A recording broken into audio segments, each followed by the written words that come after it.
Salut. Là, j'ai mon perforateur, bon, c'est un premier prix, hein, qui commence à fuir là, au niveau du mandrin. En fait, quand je perce, j'ai plein de graisse qui sort. Pourtant, j'utilise de la graisse au lithium. Et c'est toujours la même graisse. Avant, ça fuyait pas, ben, maintenant, ça vomit. Je vais essayer de le démonter, je sais pas comment que ça se démonte. C'est la première fois que je le démonte. Voir, il doit certainement y avoir des joints toriques. Alors je me pose la question, est-ce que j'arrive à... Est-ce que je vais réussir à le démonter du haut, ou est-ce que je dois le démonter entièrement là, au niveau du châssis quoi. Bon, je te l'ai calé à peu près dans les taux comme je pouvais. Bon, je me suis décidé, je vais essayer de démonter par-dessus. Après ça va pas, bah, je démonterai au niveau du châssis quoi. Je sais pas comment que ça s'en va.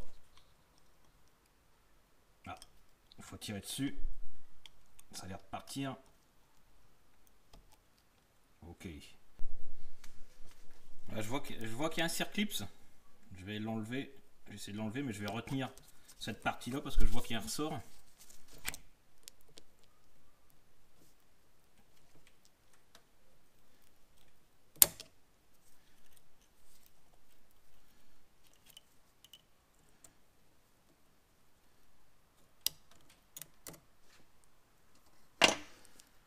Il y a une rondelle.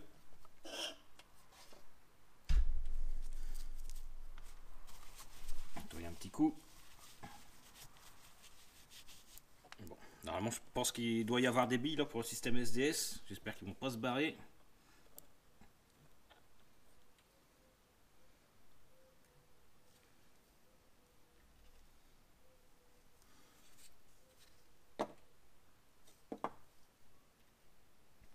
Ressort. Donc effectivement, il y a des billes là. Sur le côté. Tu vois.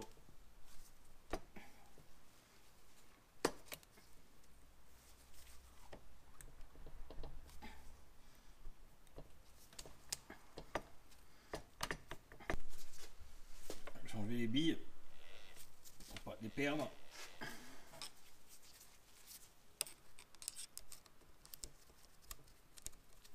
Enfin, normalement, ça devrait sortir ou pas si. Ouais.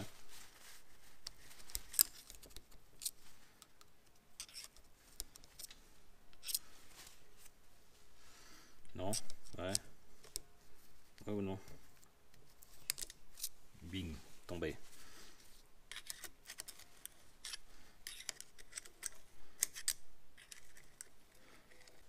Bon. Avant de récupérer celle-ci, je vais faire la même chose avec l'autre. Quitte à faire, s'il faut en récupérer, autant récupérer les deux en même temps. Je perdrai pas mon temps.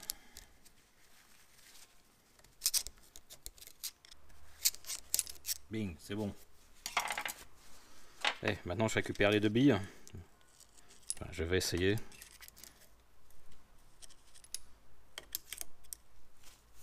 Je vais chercher les mains. Ah, ça va aller mieux là. Enfin, j'espère. Ou pas.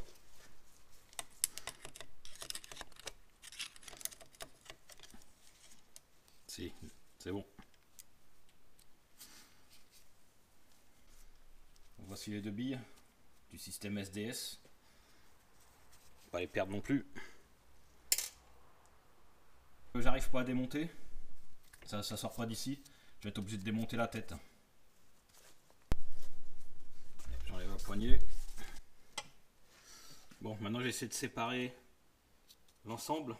Bah, je pense que je vais essayer de retenir par ici, en espérant qu'il n'y a rien qui tombe. Donc je vais tenir. Je sais pas comment on appelle cette pièce, ce truc là quoi. Pour éviter qu'il tombe quand j'enlève.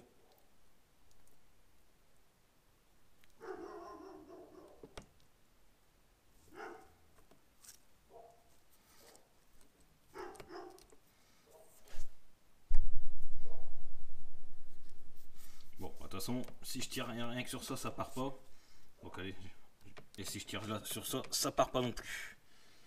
Bon, voir avec ça, en touchant ça. Ah, peut-être non. Oui, non, non plus.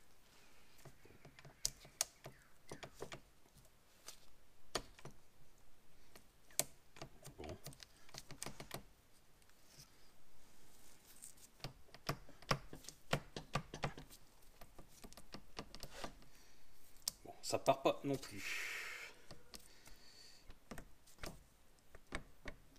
Pourquoi ça ne part pas?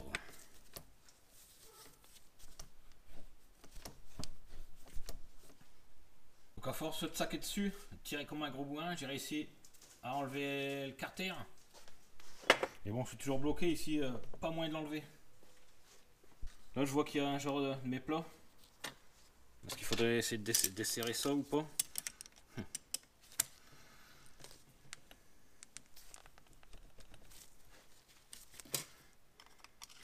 Est-ce que c'est peut-être dans un pas inversé ou pas? Ah oui. Ça dessert.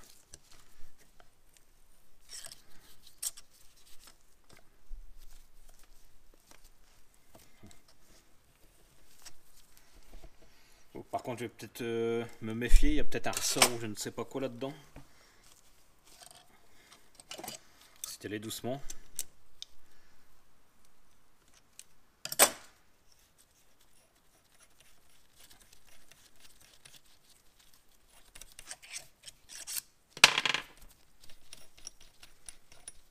Bon, en fait, il n'y a rien.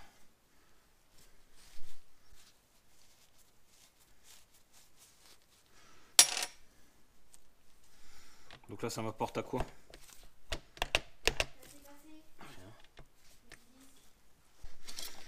Bon, je vais essayer d'enlever ce truc-là. Là. Je vais essayer ça, je vais bien voir. Un genre de bac d'étanchéité. Bon, je vois qu'il y a un joint torique là que il faut que j'enlève. Un joint torique du carter.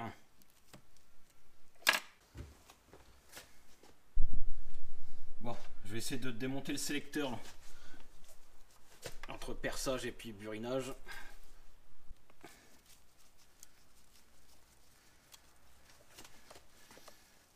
Bon, après tu me diras pour un premier prix, qu'est-ce que je me fais chier, j'en rachète un et puis basta quoi.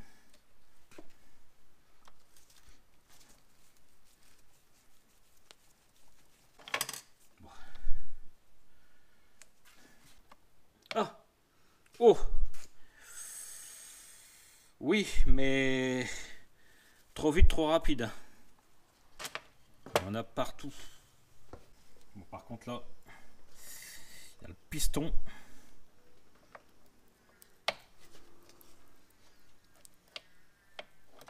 Qui est sorti d'un seul coup. Normalement pareil, il doit y avoir certainement des segments ou je sais pas quoi là-dedans. Oh non, oh, non c'est le percuteur. Oh, c'est pas le piston, c'est le percuteur. Bon. C'est nettoyer ça. Donc le piston il vient appuyer là-dessus pour taper. Enfin le piston il vient taper là-dessus. Après ça vient taper là-dedans.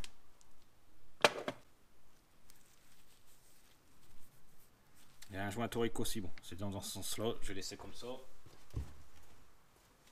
Donc là il y a le piston. Ouais, maintenant je peux te le démonter le bazar.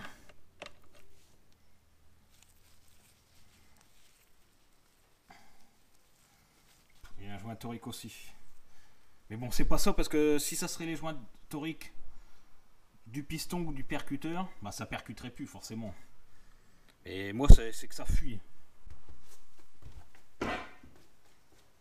Donc bah c'est bien, mais bon, je démonte, c'est pas mon problème. C'est pas ça mon problème. Moi, mon problème, c'est que ça fuit au niveau du mandrin. Donc allez, maintenant j'enlève le truc, ça coule tout seul. Bon, je t'ai nettoyé la graisse, hein. Il y avait plein de graisse avant que je te présente le bazar. Bon, maintenant je suis toujours au même problème, c'est ça qu'il faut que je retire. Donc pareil, je t'ai nettoyé le bazar intérieur. Je sais pas si tu arrives à voir. Donc on voit que ça prise dedans et que ça passe ici. Enfin là-dedans, tu vois rien quoi. Mais j'ai regardé à l'intérieur, il n'y a pas de circuit, c'est rien. Donc j'en suis toujours au même point. Il faut que j'enlève ça de ça. J'enlève ça de ça. Donc la bague là que j'ai enlevée tout à l'heure, qui était là pour qui était vissée, pour moi ça sert qu'à tenir le roulement. Et éventuellement peut-être le ressort là de rappel. Donc je t'ai fait tomber le roulement. Je t'ai pris un axe et j'ai tapé à l'intérieur avec un marteau, ce qui m'a permis de sortir cet axe là. Et là il y a aussi des billes, 3.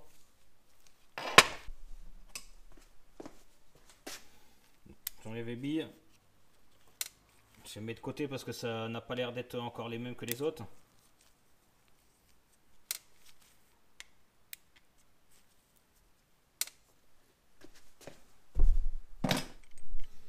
Bon, je sais pas si tu vois bien la caméra, mais bon, les joints toriques, ils m'ont l'air d'être abîmés. On dirait qu'il y a une pièce, enfin quelque chose qui les a pas sectionnés mais usés. T'enlever les joints toriques. De toute façon, peu m'importe comment je les enlève, de toute façon, ils sont morts. Le but, c'est au moins d'en récupérer un pour essayer de mesurer le diamètre, son épaisseur pour avoir ses caractéristiques. Là, donc après, je sais pas si tu vois bien, mais bon, moi je le vois. Les joints toriques sont carrément abîmés. Ils ont comme été sectionnés, enfin pas sectionnés, mais comme s'il y avait une pièce, enfin un morceau de je sais pas quoi, qui les ont abîmés quoi, sur le profil extérieur. Je sais pas si tu vois. Regardez à l'intérieur de la pièce, si je vois quelque chose. Ouais, effectivement, quand je passe mon doigt à l'intérieur, ici, là, ça accroche. Alors, pourquoi ça accroche à ce niveau-là, je ne sais pas. Bon, je vais prendre un autre doigt parce que sinon après... ouais. Et je le vois bien, enfin... Toi tu le vois peut-être pas. Mais à l'intérieur...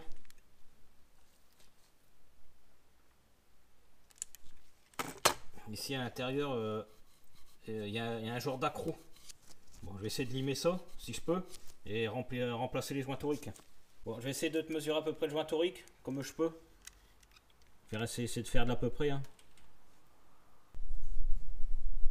Donc je t'ai trouvé 2 joints qui vont très bien. Tu sais, dans la boîte que tu achètes chez Idol, c'est la boîte à joints toriques avec tous les joints toriques. Tu dis est-ce que ça va me servir un jour ou pas?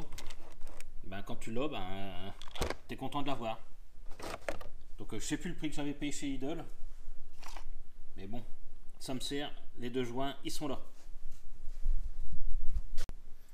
Donc j'ai remonté. J'ai pas filmé parce que c'est dans le sens inverse du démontage. Ça a l'air de fonctionner. J'ai plus qu'à remettre de la graisse dans le mécanisme. Après à faire un petit test. Ça tombe bien, j'ai des trous en diamètre 25 à faire. Un bon petit test. Il fonctionne très bien. Je n'ai plus de fuite au niveau du mandrin. Plus de fuite de graisse. Mes trous de 25, il les passe très bien. Bon, bien sûr, après il chauffe. Hein. Mais bon, c'est de l'occasionnel. Donc je fais, il chauffe, il repose et je refais. Il n'y a pas de pression, il n'y a pas d'urgence. Je pense que le problème est résolu jusqu'à temps que ça recommence.